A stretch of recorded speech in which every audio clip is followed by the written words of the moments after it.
Hi guys, James at Rampant Lion Reviews again for you today with another beer review. For this one, we are going to head back to Hong Kong once again, and we're going to have a look at yet another of the beers that I brought back with me from there recently. But for this review, we are going to go to a brewery that I haven't tried anything from before, but these guys are quite a quirky and one of the smaller craft breweries in Hong Kong. From what I understand, they do some really interesting things, and the beer itself actually came as a recommendation from the guys at HK Brewcraft, who do really know their stuff. It's a style that I very much enjoy, and within this particular category of beer, this one is a little bit more old school as well, from what I understand. So it kind of piqued my interest when I was having a little look at the different beers from this brewery that HK Brewcraft had. So needless to say, I'm very, very curious to see what this beer is going to have in store for us. Hopefully it's another good beer, hopefully it makes for an interesting review, and as always I hope that you guys watching enjoy my take on this one as well. So yeah, for this review then, we are going to go to a little place called Wong Chuk, which is on the southern part of Hong Kong Island, and that means that we're going to have a look at my first beer from Black Kite Brewery. So this particular beer is called Pins and Needles Passionfruit Rosé Sour. It comes in at 4.5% ABV, and this one is apparently a passionfruit kettle sour. So yeah, this should be really quite interesting. Like I mentioned to you a minute ago, this beer was bought at HK Brewcraft in Central in Hong Kong, which is a lovely little beer shop. Great selection of things from Hong Kong and further afield. So I'll put the link to their Facebook and Instagram pages for you in the video description below, so you can check that out. And since it's a Hong Kong beer as well, I want to give a good shout out to my friend Luigi Corraduzzo, who runs the Facebook and Instagram page Luigi Drinks. Go and check out his beer reviews. Lovely, lovely guy. And again, you'll see him featuring in upcoming out and about videos once I've got those edited together and uploaded. But lovely guy, and you will see him on the channel at some point in the future as well, I'm sure. But yeah, let's crack on with this one then and see what it's all about. So, as always with my reviews, I'll tell you a little bit about the brewery before we taste the beer. If you want to get straight to the tasting though, just fast forward. All the usual links can be found in the video description below. That's the brewery website, the link to my future reviews that hopefully I can do from Black Kite Brewery. This is the very first time I'm trying one of their beers, as I mentioned, but hopefully not the last. But there's all the usual social media down there. If you want to see more reviews, do please consider subscribing to the channel. The support that you give is massively appreciated, and remember, you can go into the channel homepage and search for beer using the geography tagging system. So just go in there, use the little search bar, put your hometown, state, county, province, prefecture, whatever you like. If I've reviewed beers from the area that you search for, they will pop up. Failing that though, you can check out the playlist of beers from different countries. You'll find this one in the Hong Kong playlist, along with a number of other things. That's going to be added to a few more times over the next little while, so keep your eyes peeled for that. But as always, do make sure you check out the playlist of beers from other countries as well. But yeah, let's go on to the brewery notes then, and we'll tell you a little bit about Black Kite Brewery. So, Black Kite Brewery, as I've mentioned to you already, are based in Wong Chuk in the south of Hong Kong Island. So the brewery was founded back in 2014 by brothers David and Daniel Galley, who were both born in Hong Kong, but their family hails originally from England. So Dan studied originally mechanical engineering at the University of Pennsylvania over in the US, and he went on to work as a software engineer, while David studied economics at Boston University, also in the US, and then worked in compliance within the finance industry.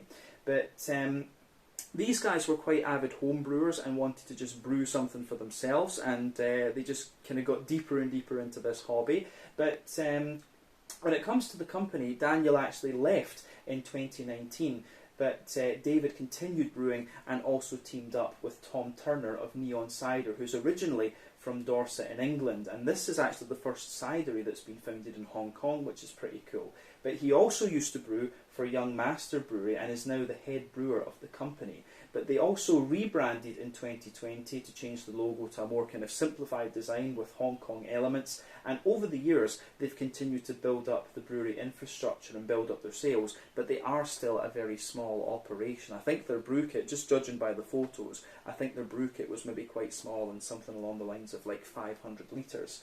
But the name of the brewery is taken from the black kite bird, which can be seen quite commonly in Hong Kong, and as of June 2023, when I'm filming this review for you, these guys have produced around 50 different kinds of beer according to Untappd. And like I mentioned to you earlier, they're quite experimental and they do a good few different styles actually. But yeah, that was all the information I was able to find on Black Kite Brewery.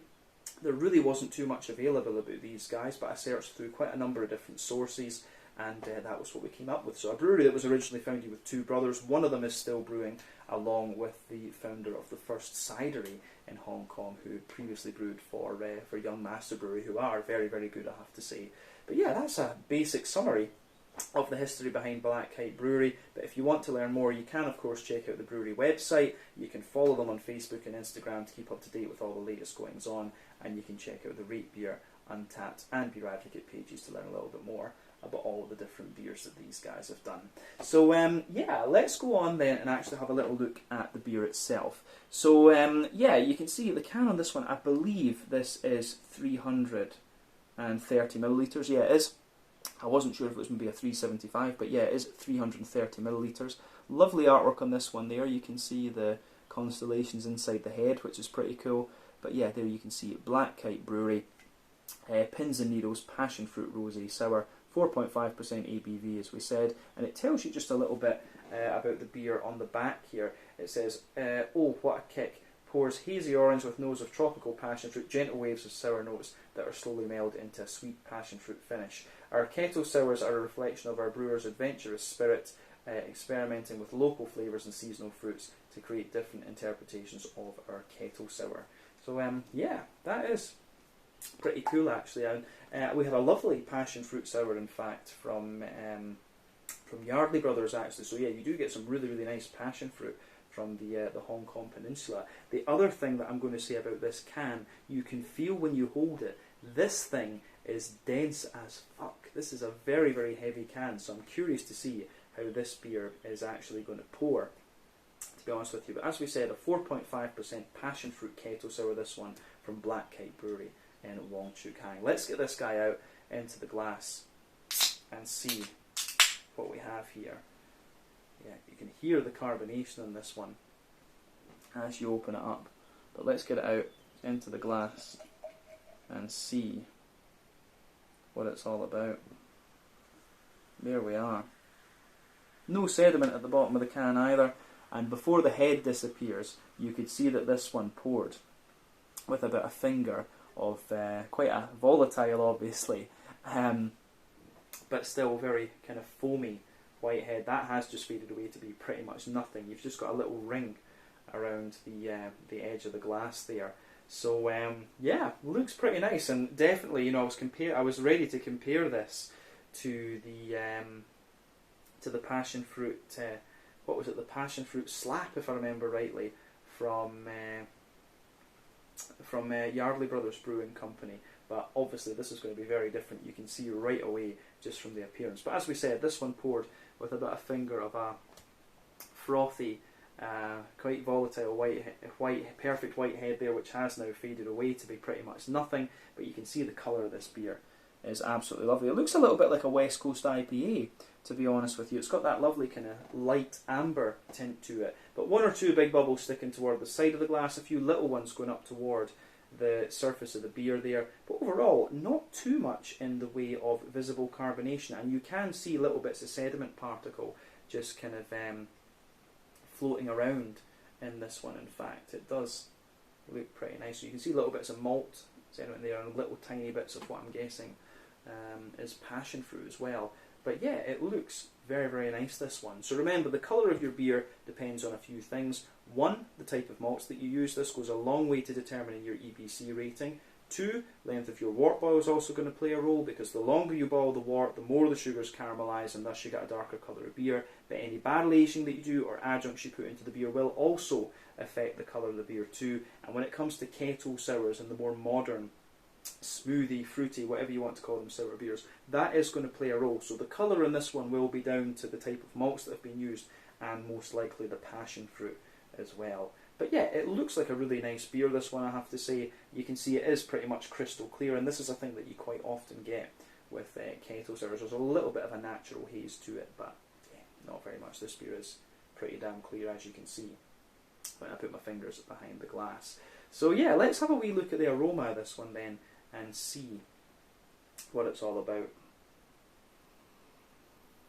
Oh yeah, aroma-wise, it's actually very, very straightforward. And this is something I've said about these kind of sour beers before. Like, a lot of the times these are very straightforward in terms of their flavour profiles and their aromas and things like this. But if they're done right, they can just be really, really lovely beers to drink. So let's have a wee look at this one and see what it's all about.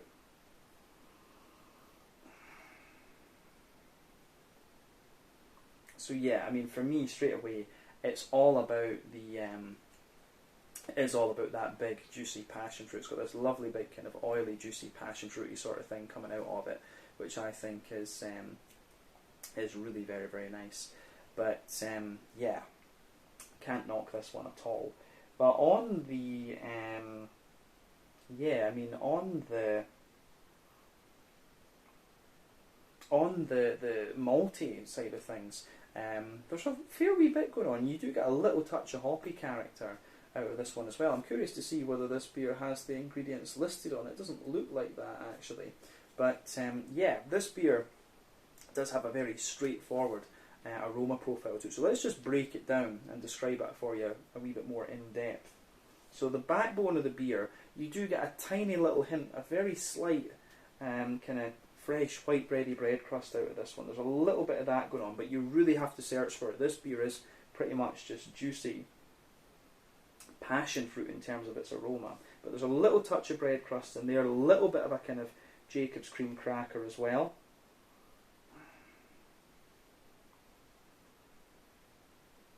And then on top of that, you do get a little bit of a slightly fluffier white bread or something. And there's a wee bit of sweetness to this one too. There's a little bit of a kind of, there is a little touch of like a Werther's Original butter candy, butterscotch going on in there. A little bit of a McVitie's Digestive biscuit as well. But these malty notes, to be honest with you, you really do have to search for them. But once your nose adjusts to the beer and gets past the kind of big oily passion fruity notes, then yeah, you can find little hints of these more malty characters, which are really interesting. But yeah, I do like, as I say, I do like how this thing pieces together. Actually, it's quite impressive. But yeah, lovely stuff. I don't know if there's really much more we need to say about the malty side of things in this one. You do get a little bit of woodiness out of this one, the more that you smell of it too. So I do really quite like that about this beer too. Yeah. So on the hoppy side of things, and this is an interesting point to make when it comes to the technical side of brewing beers like this. It's always interesting to ask brewers when they're brewing a sour beer what their hopping mentality is going to be. So one of the things you have to remember about sour beers is that if you add, or any beer actually, if you add fruit into beer as an adjunct, it's always going to suppress a little bit of that kind of floral or grassy character that comes out of the hops. Always. You see this with IPAs and fruit, the kind of more modern fruit sours and stuff like this. But one of the other things as well is that a technique that was often employed in Belgium with the more old school woody, funky type sour beers was that they would use older hops with these, so that the bitterness, the alpha acid and beta acid characteristics had kind of dropped off a little bit, and they would use older hops so that you got the flavour but not the bitterness out of these things. So there is an argument to making sour beers like this that adding hops in adds a little bit of depth, but what you find with a number of modern breweries is that they just don't use hops because they say, well, yeah, you don't have to. So it really depends on the mentality of the brewer actually, and it's always interesting to think about this when we review sour beers. I do think this beer has a little bit of hop in it. I think it's probably got something kind of more noble in character, like maybe a little bit of Hallertau or Tettnang, or I don't think Czech Sats. It would have a little bit more kind of spiciness to it if it was Czech Sats, but it could be like Slovenian Styrian Golding or something like this. But yeah, there is a little touch of hoppy character to this one. You get a wee bit of smooth earthiness, a little bit of a herbal note to it, teeny little bit of floral note, and a wee touch of grassiness too. But yeah, I do like the way this beer goes together. It's the aroma of this one is really very nice. The green component comes out really well. Yeah, really nice stuff actually. But on the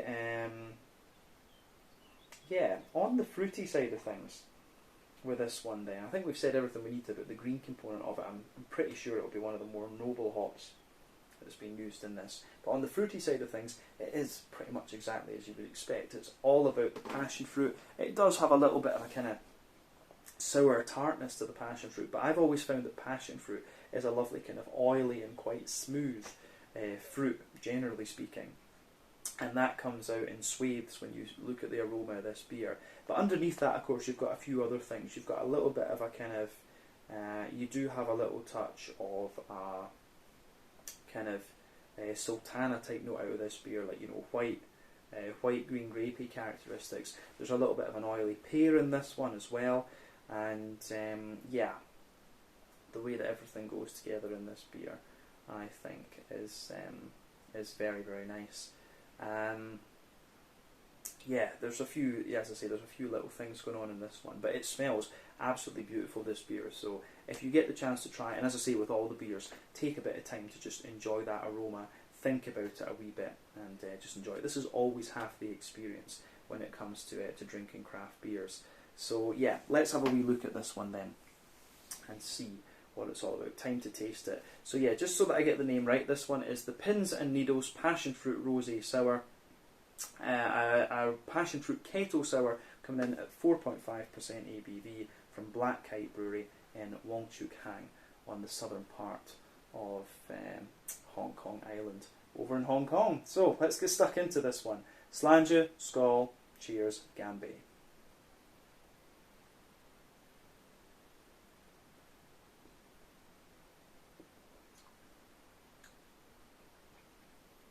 Yeah, that's really quite nice actually. Very, very easy going beer. You could easily just sit and sip on this actually.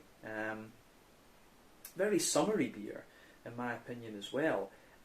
First impression, it comes in a little bit sharp and tart, but it mellows out very, very quickly, this one. I do have to say that about this beer. It mellows out extremely quickly.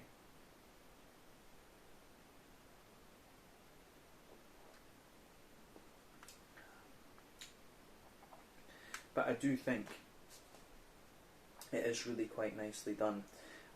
What I would say about this beer is it's not one of the kind of bigger, bolder, more kind of, you know, punch in the face type craft beers. This one's just a nice, easygoing, drinkable thing, and this is, you know, this is what you want sometimes. After, you know, having reviewed 3,800 odd beers now, you do want beers like this at certain points, and this one, you know, I think this just goes together really nicely. I've been enjoying a lot of really interesting sour beers recently. There's one of my colleagues at the Bishop's Arms in Malma, Alan, who really got me thinking a bit more about a number of sour beers. So yeah.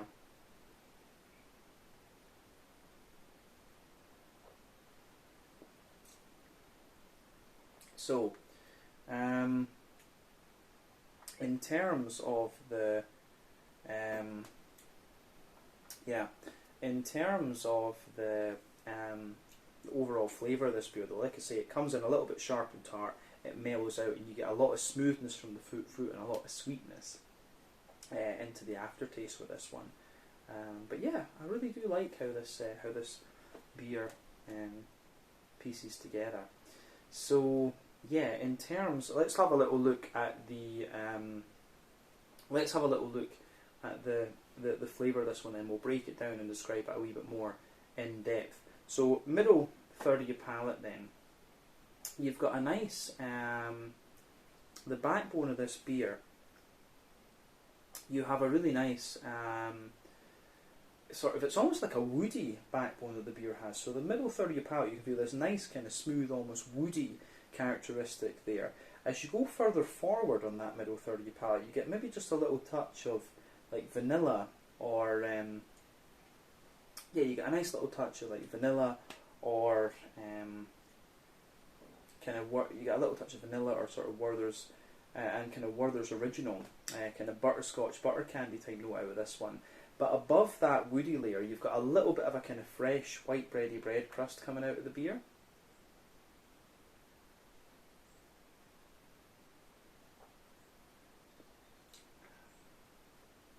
So yeah, nice little bit of a kind of, as I say, fresh white bready bread crust in there. You've got a layer of a more kind of wholemeal.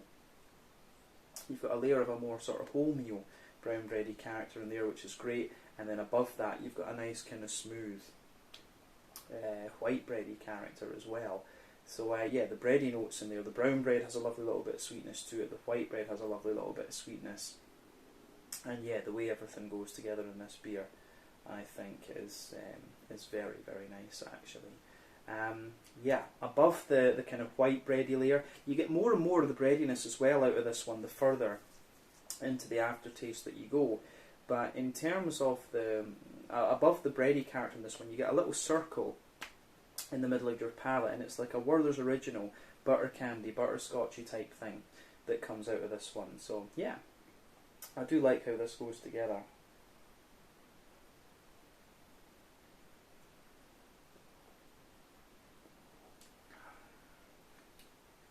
So for me, the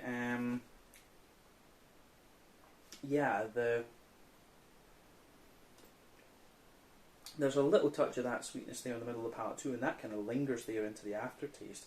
But to be honest, I think that's everything we need to say about the middle third of your palate in this beer. So let's go on to the back third of the palate then.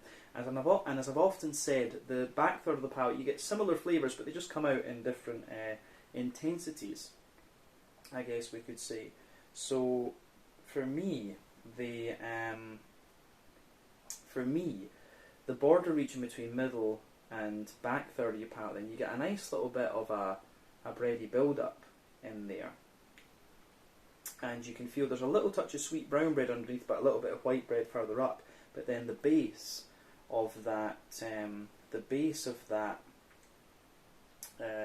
back third of your palate has that nice kind of smooth woody character again, but the woody character feels a little bit drier. As I've always said, more dry and bitter flavours come out further back on the palate, sweeter flavours come out further forward. So you've got that nice slightly drier woody character in there, you get a little touch of cracker above it, then you get the sort of wholemeal brown bready layer there, which feels a little bit lighter and a bit more tall and airy. Then you've got the more tall and airy white bready layer, pardon me, sitting above that too. And then you get a nice dry Werther's Original. You've got a little bit of a kind of dry Werther's Original brown sugary quality sitting above that, and then you get some kind of yeasty notes sitting above the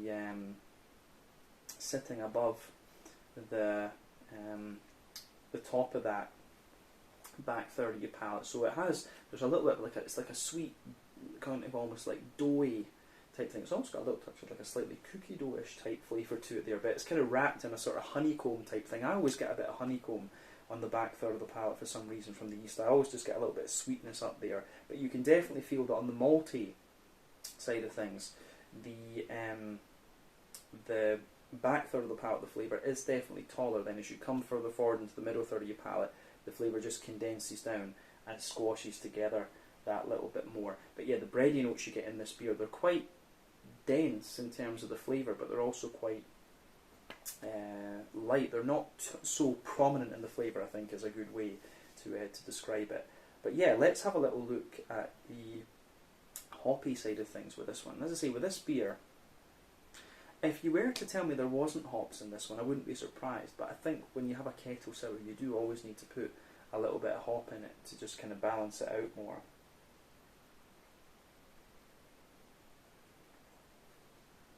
But yeah, I do think with this beer, you've got a nice little touch of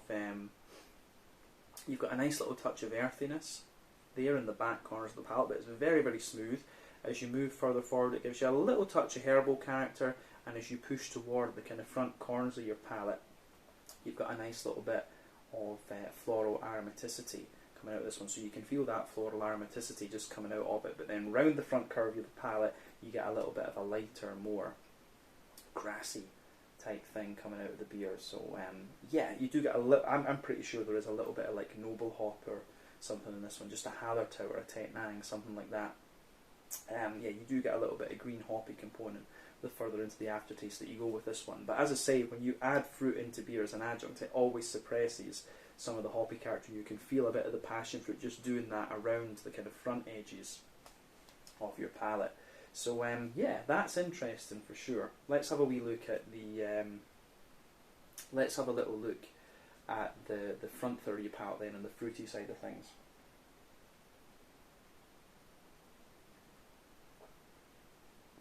So yeah, for me, the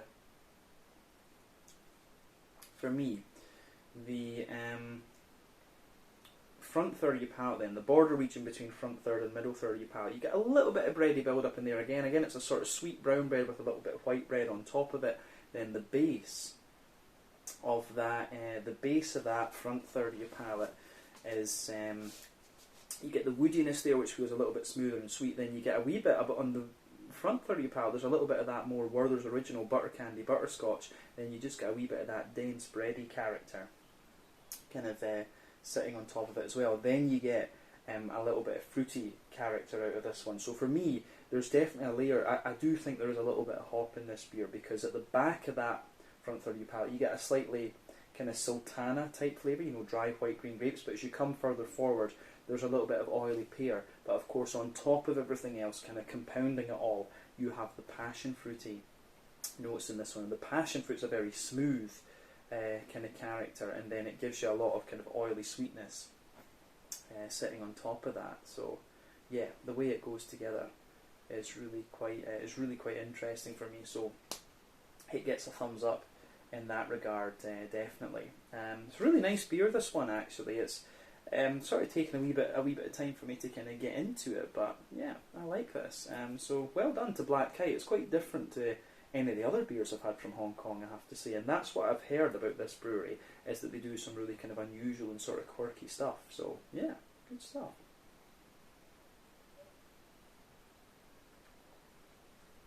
But yeah, I think we can leave it at that for the flavour, and have a wee look at the mouthfeel then. So for me, this beer, it's a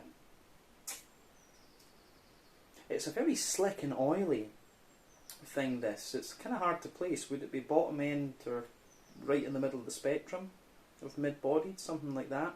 But as I say, very smooth carbonation, a lovely kind of slick, oily character to this beer, which I think is really good. I do like that about this one, I have to say that.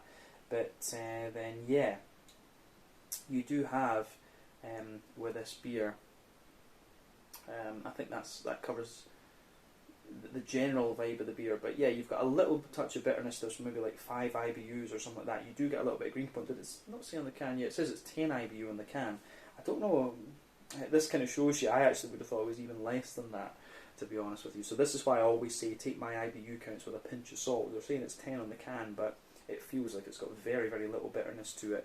But the malt base, as we said, you've got a bit of dryness underneath, a lovely little bit of a kind of dense, slightly sweet bready note in there, and then a lovely sort of Werther's Original smoothness on top. So you've got a bit of dryness, smoothness and sweetness in the malty backbone of this beer. You've got a little touch of the hoppy character, like we said. You've got the nice smoothness from the adjunct fruit, and you've also got a little bit from the